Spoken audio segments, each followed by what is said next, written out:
Les fenêtres étroites sont profondément enfoncées dans le mur et les angles protégés par de grandes pierres en saillie.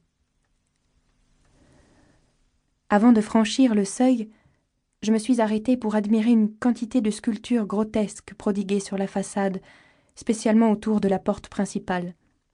Au-dessus de celle-ci et au milieu d'une nuée de griffons délabrés et de bambins éhontés, j'ai découvert la date 1500 et le nom Hareton Earnshaw. J'aurais bien fait quelques commentaires et demandé au revêche propriétaire une histoire succincte du domaine, mais son attitude à la porte semblait exiger de moi une entrée rapide ou un départ définitif, et je ne voulais pas aggraver son impatience avant d'avoir inspecté l'intérieur. Une marche nous a conduits dans la salle de famille, sans aucun couloir ou corridor d'entrée. Cette salle est ce qu'on appelle ici la maison, par excellence. Elle sert en général à la fois de cuisine et de pièce de réception. Mais je crois qu'à Hurlevent, la cuisine a dû battre en retraite dans une autre partie du bâtiment, car j'ai perçu au loin, dans l'intérieur, un babil de langue et un cliquetis d'ustensiles culinaires. Puis je n'ai remarqué près de la spacieuse cheminée aucun instrument pour faire rôtir ou bouillir, ni pour faire cuire le pain, non plus qu'aucun reflet de casserole de cuivre ou de passoire de fer blanc le long des murs.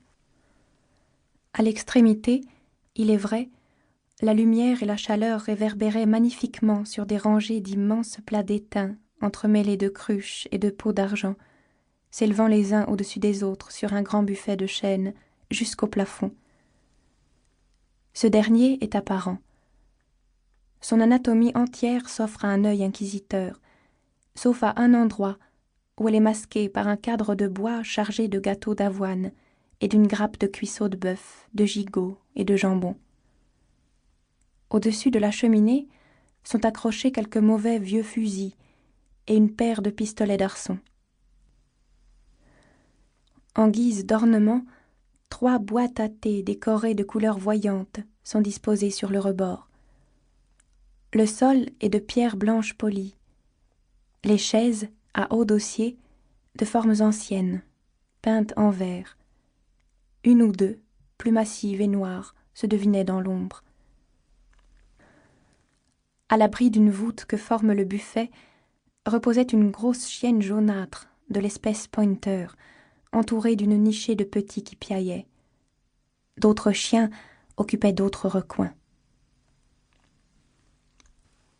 L'appartement et l'ameublement n'auraient rien eu d'extraordinaire s'ils eussent appartenu à un brave fermier du Nord, à l'air têtu, aux membres vigoureux mis en valeur par une culotte et des guêtres.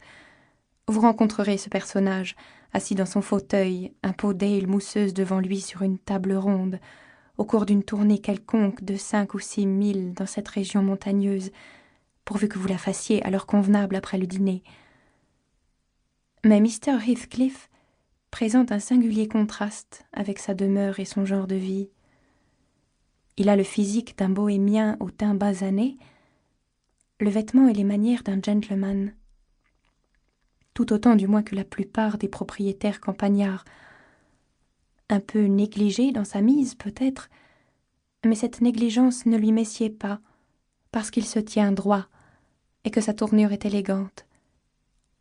L'aspect est plutôt morose. D'aucuns pourraient le suspecter d'un certain orgueil de mauvais ton. Une voix intérieure me dit qu'il n'y a chez lui rien de semblable. Je sais par instinct que sa réserve provient d'une aversion pour les étalages de sentiments, pour les manifestations d'amabilité réciproque. Il aimera comme il haïra, sans en rien laisser paraître. Il regardera comme une sorte d'impertinence l'amour ou la haine qu'il recevra en retour. Non, je vais trop vite. Je lui prête trop libéralement mes propres attributs. Mr. Heathcliff peut avoir, pour retenir sa main quand il rencontre quelqu'un qui ne demande qu'à lui tendre la sienne, des raisons entièrement différentes de celles qui me déterminent. Espérons que ma constitution m'est presque spéciale. Ma chère mère avait l'habitude de dire que je n'aurais jamais un foyer confortable, et pas plus tard que l'été dernier, j'ai montré que j'étais parfaitement indigne d'en avoir un. Je jouissais d'un mois de beau temps au bord de la mer, quand je fis connaissance de la plus fascinante des créatures. Para seguir escuchando este audiolibro gratuitamente, haz clic en el enlace de la descripción y podrás escucharlo completo sin coste gracias a la prueba de 30 días de Audible.